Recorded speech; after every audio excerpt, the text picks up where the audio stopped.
The Bible's perspective is this, that love is the most challenging thing for a human being. We can learn algebra, we can learn calculus, we can learn physics, we can learn chemistry. We can become an engineer, a doctor, we become a teacher. But becoming loving is the most challenging thing. It is not a natural instinct to be loving in all circumstances. Have you ever gotten your loves in the wrong order? That's an interesting question. When our loves are in the wrong order, we hurt those we love most. Now, you may not be familiar with that concept, but think about it for a minute. What does it feel like? What does it look like to get our loves in the wrong order? What the world gets wrong about love, and part of what the world gets wrong about love is it gets it in the wrong order. It isn't that we loving a pastrami sandwich is bad. It's that loving a pastrami sandwich more than your brothers and sisters is bad. And so getting our loves in the wrong order is the challenge. So what this is, and it's a spiritual concept that's been around for some time, since a guy named St. Augustine, but he talked about and coined the phrase disordered love, where we get our loves in the wrong order. And Jesus talks about this. Disordered love, according to the scriptures, is when we love pleasure, possessions, and status more than we love God and more than we love people. 1 John 2:15. Don't set the affections of your heart on this world or in loving the things of the world. The love of the Father and the love of the world are incompatible.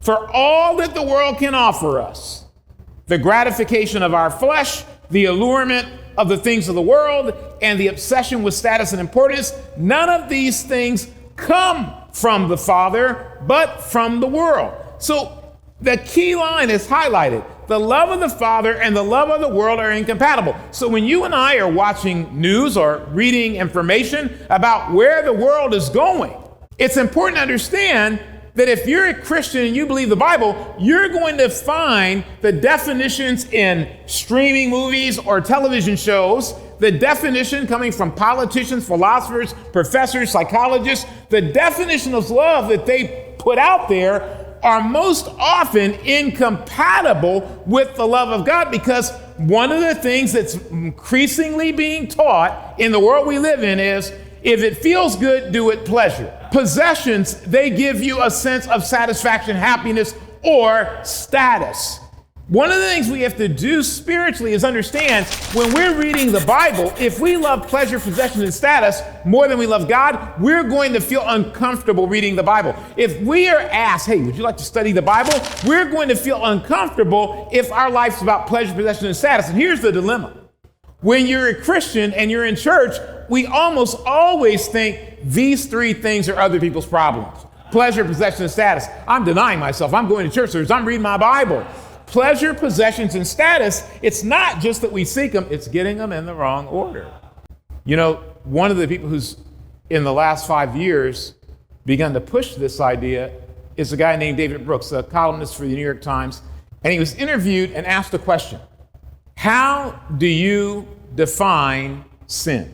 Now that's interesting in a national, if not the national newspaper, for someone to ask a guy, how do you define sin?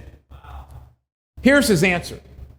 The best definition I like is disordered love, which is the Augustinian definition that we all love a lot of things and that some loves are higher than others, but that sometimes we get our loves out of order.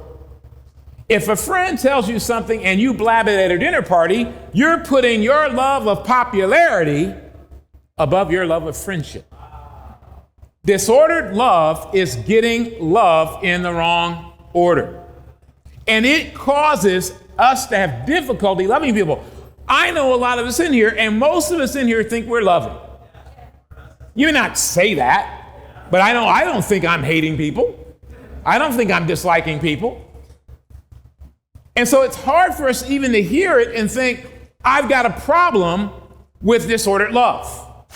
Jesus in Luke 14, we won't look at this passage, in Luke 14:25, what the Living Bible says is, you must love me more. And that's what he's talking about. And we know that from the continuity of Scripture from the book of Matthew to the book of Revelation.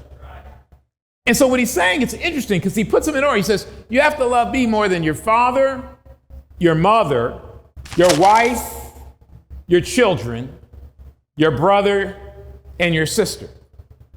And when you think about that passage, most of us go, yeah, I gotta put God before everybody. Well, that's one way to look at it. But if you read this and think about it, the other way to look at it is you have to get your love in the right order. So let's look at that. He says you got to love me more. Jesus is first. Well, why is that? Because Jesus is the source of love. You'll see that later on.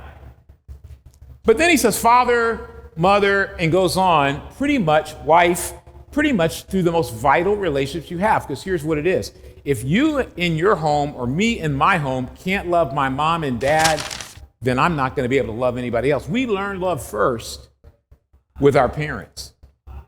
And the Bible talks about this. In Romans chapter 1, he talks about one of the sins in Romans 1 in the decline of civilization is disobeying parents. When you rage or fight against parents, it shows you have not learned to love. Then he talks about wife. And you're graduating from being able to love your parents to loving your wife. But guess what? If you have trouble loving your wife, more than likely you had trouble loving your parents.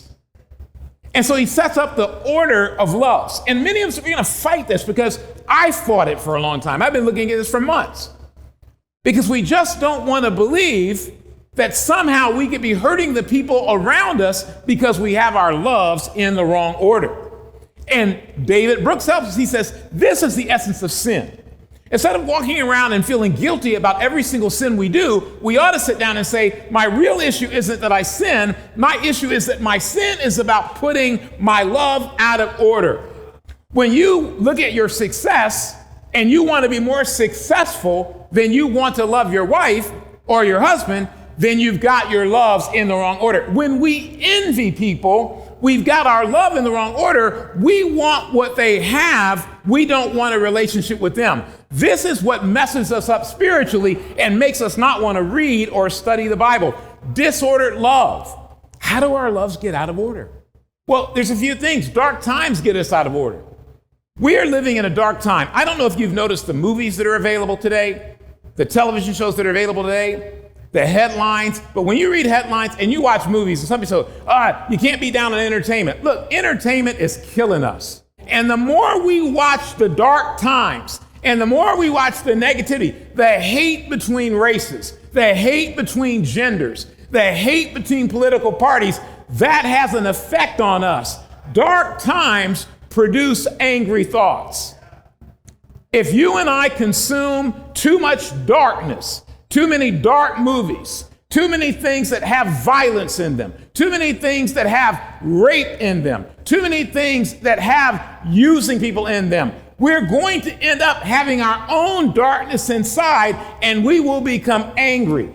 Angry thoughts produce bitter hearts. Once you get anger in your head and your heart enough, you become bitter. You just become a bitter person because you've sucked in so much darkness. All that can come out is bitterness. Bitterness is a stored up quietness of angst that's going to come and jump on you. You've probably seen it in relationships. You sit down with somebody, you're having a nice conversation, and then it flips. And you're like, what did I do? What did I say? And they're just very aggressive because they've had dark times, and angry thoughts lead to a bitter heart. Bitter hearts produce accusing hearts. How do you know if you're bitter? You're always blaming other people. It's always somebody else's fault. My friends don't call me. They don't reach out to me. I'm always left out. My husband doesn't take care of me. He doesn't appreciate me. Wife doesn't cheer me on enough. We have all these things that are in our head because bitter hearts produce accusing hearts. We actually go out looking for something to be mad about. And you know what? Once you get into the dark times influence us. You bitter hearts, the accusing heart, you start not believing in God. Yeah, a lot of us don't understand.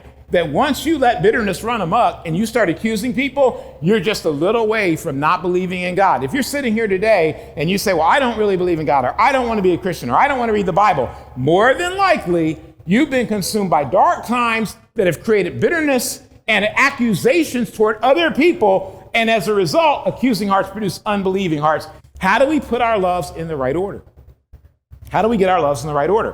1 Peter 1 says this in verse 22. Now that you've taken care to purify your souls through your submission to the truth, you can experience real love for each other.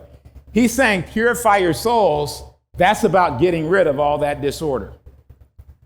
That's about unplugging from the dark times. That's about forgiving instead of being bitter. That's what purifying's about.